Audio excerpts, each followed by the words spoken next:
Hey everybody, I'm Bobby Rubio, and I'm a story artist here at Pixar. Okay, so this is what we're going to do. I'm going to teach you some things about the basic elements of composition. Composition is the organization of visual elements in a scene.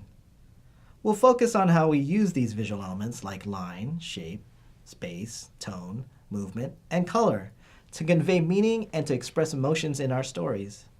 And today I'm joined by my friends from both the art and story department.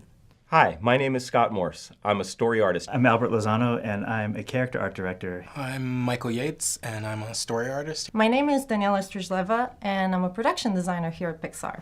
Throughout this lesson, we'll look at a few different kinds of images that the art and story department use.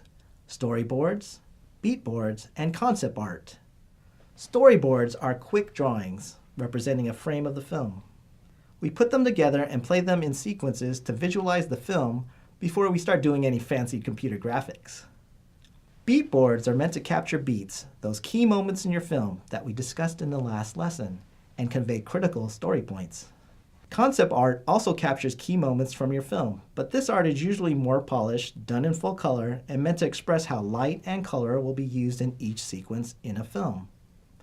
To get started, let's look at a final frame from the movie Up, and think about how the composition is used to convey meaning and emotion. So this image in Up, by this time we've already seen a beautiful montage that kind of shows us the life that Carl and Ellie have had together. They had a beautiful marriage, and this composition shows that in a way. It really pushes you close enough to be intimate with the characters. You have the white windows, which kind of pushes you in and moves your eye towards where he's looking, which is Ellie. And then if you look at her head and where it's pointing, it's going right back to him, and it like keeps you really close in this center spot here. The minute you get two characters' eyes looking at each other, and it creates this sort of energy that runs back and forth between the two of them. And so your eye is naturally just going to be drawn to the two of them staring at each other. All the other information sort of becomes secondary. You're really going to stare at their gaze. We're a little bit more focused on Carl and wondering how he feels about what Ellie's going through, and probably curious as to why Ellie's so optimistic here. So you can see there's a lot going on when we talk about composition, but it all begins with a line. Lines can do more than you might think, because a line can have many different qualities. For instance, you can change the direction of a line. Which way does it point? You can also change the weight of a line. Is it thick or thin? You can vary the shape, and you can adjust the pressure you use when drawing it. And you could use these different qualities to express meaning. If I wanted to draw a nervous line, I might do this. An angry line might look like this. And if I wanted to create a sense of calm, I would do this. We use these same principles when drawing characters or environments in our films. The line that's chosen here by this artist with these boards really helps denote an organic sense of playfulness with these characters. We can see that they're still young at heart. We can see that they still have some energy to them. Daniel Lopez, who painted this image, really used a brush and used these sort of vibrating tones for the lines that are running up and down against the window. You can see the vibrating lines right here on the windowsill.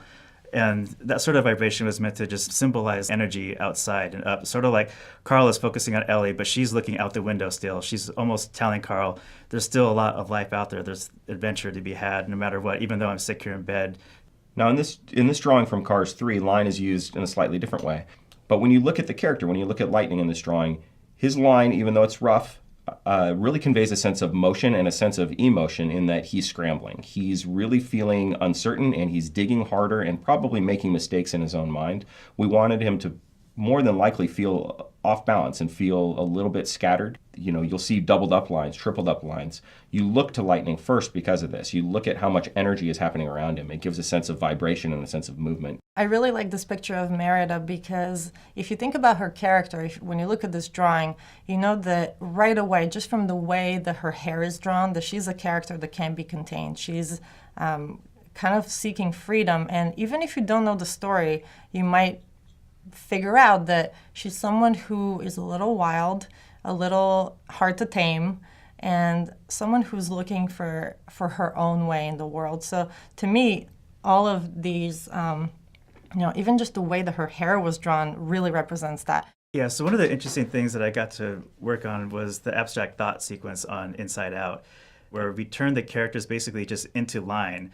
And so what would be the cues then? If you were three characters and you were all turned into line, what would be the cues that were left to tell you what each character was? So we decided to rely on color with line. Line could have color, but line, we thought, well, wouldn't it be interesting if line had movement? And so we did a fun assignment where we decided, let's just move these lines around, and each one could maybe move a certain way and pertain to each character's trait. So how would a sad line move? How would a sad line be colored? We also thought, well, how would a happy line move? If it was a joyful line, how would that move around? You don't really notice it in the film, but it was fun to sort of do this assignment. You notice it maybe for a split second, but each line does have its own personality. So you can see, with only a few strokes of a pen, we can build a world within a frame, bring it to life, and even portray the emotions of that world. In the next exercise, you will have a chance to think more about the direction, weight, shape, and pressure of the lines. And don't worry whether you think you can draw realistically or not, because this lesson isn't about detailed drawings, or even really good ones. Sketching is making quick and expressive drawings that capture the essence of character or scene. So loosen up and have fun.